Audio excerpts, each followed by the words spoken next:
こんにちは。今日は桃太郎のお話です。大きな桃から生まれた小さな男の子。優しい心と強い友達のお話。それでは始まり。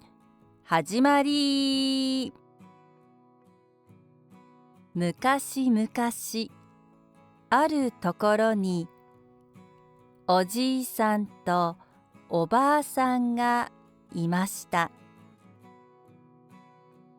二人は仲良く暮らしていました。ある日、おばあさんは川へ洗濯に行きました。川の水は冷たかったです。さらさら、さらさら。その時、川から何かが流れてきました。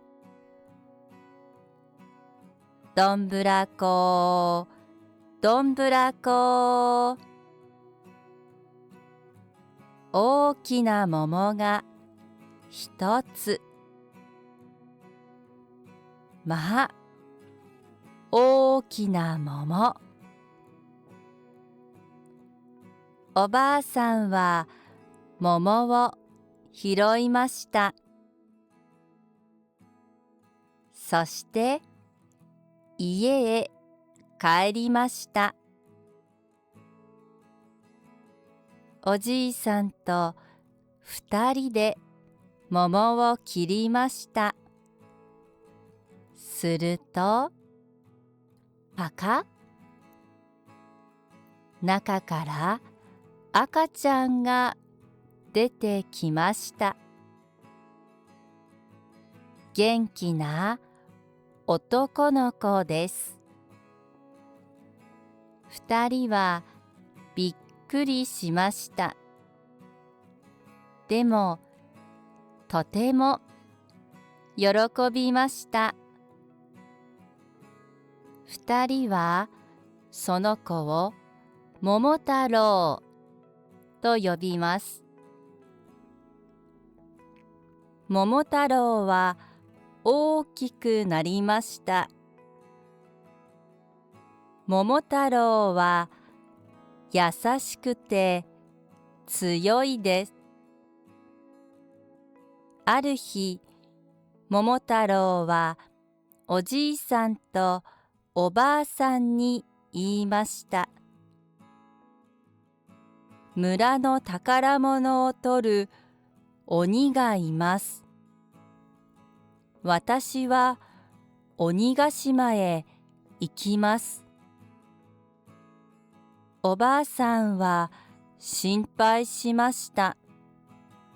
でも、うなずきました。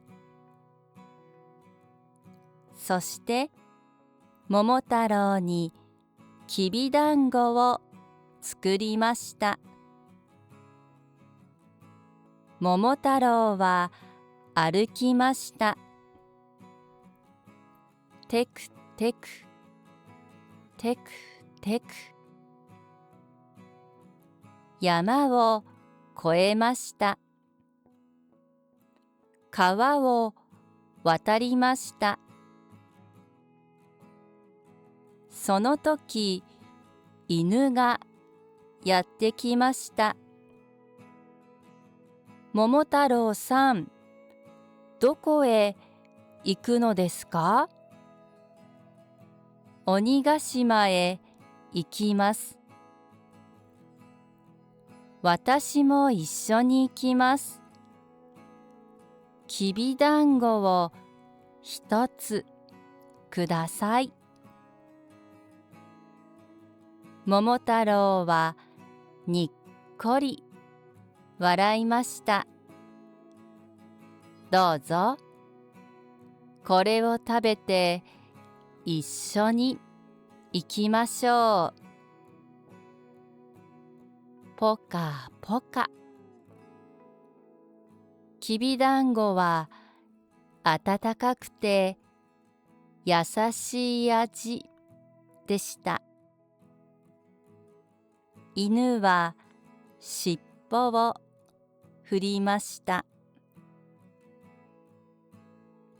犬と桃太郎は一緒に歩きました。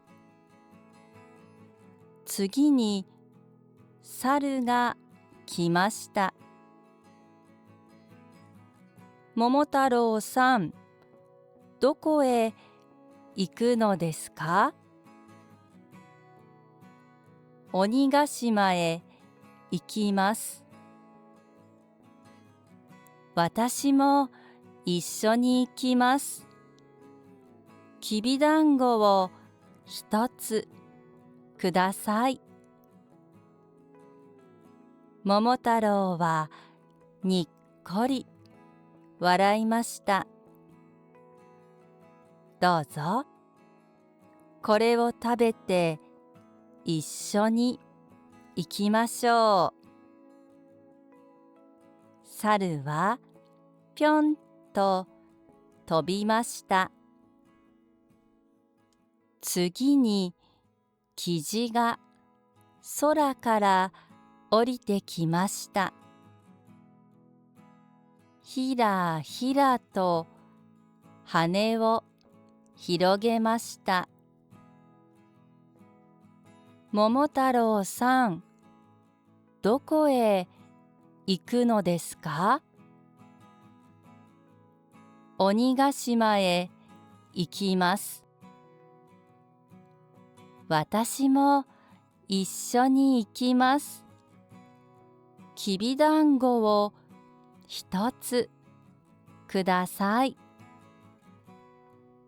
桃太郎はにっこり笑いました。どうぞ、これを食べて一緒に行きましょう。キジは大きく羽を広げました。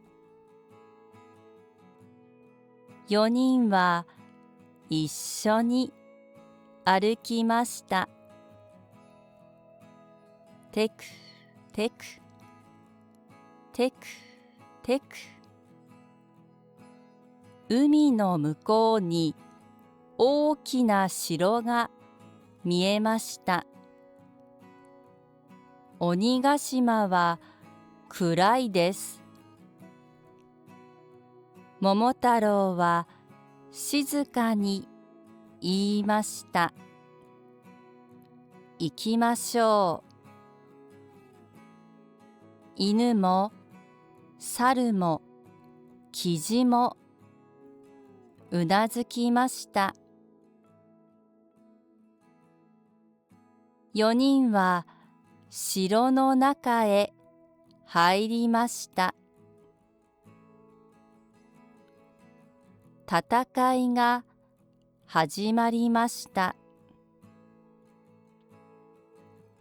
犬は鬼に噛みつきました。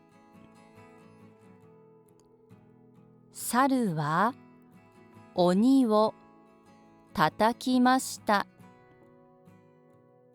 キジは鬼の目をつつきました。桃太郎は一番強い鬼の前に立ちました。2人は戦いました。鬼は負けました。鬼は言いました。ごめんなさい。宝物は返します。桃太郎はうなずきました。わかりました。それだけ言いました。桃太郎と友達は宝物を持って村に帰りました。テクテクテクテク、山を越えました。川を渡りました。おじいさんとおばあさんは待っていました。桃太郎の顔を見て笑顔になりました。桃太郎は思いました。友達がいたから頑張れた。友達は宝物だ。今日は桃太郎のお話でした。あなたにも大切な友達がいますか？あなたを助ける人はいますか？よかったらコメントで教えてください。今日のお話はこれでおしまい。今日もいい一日を。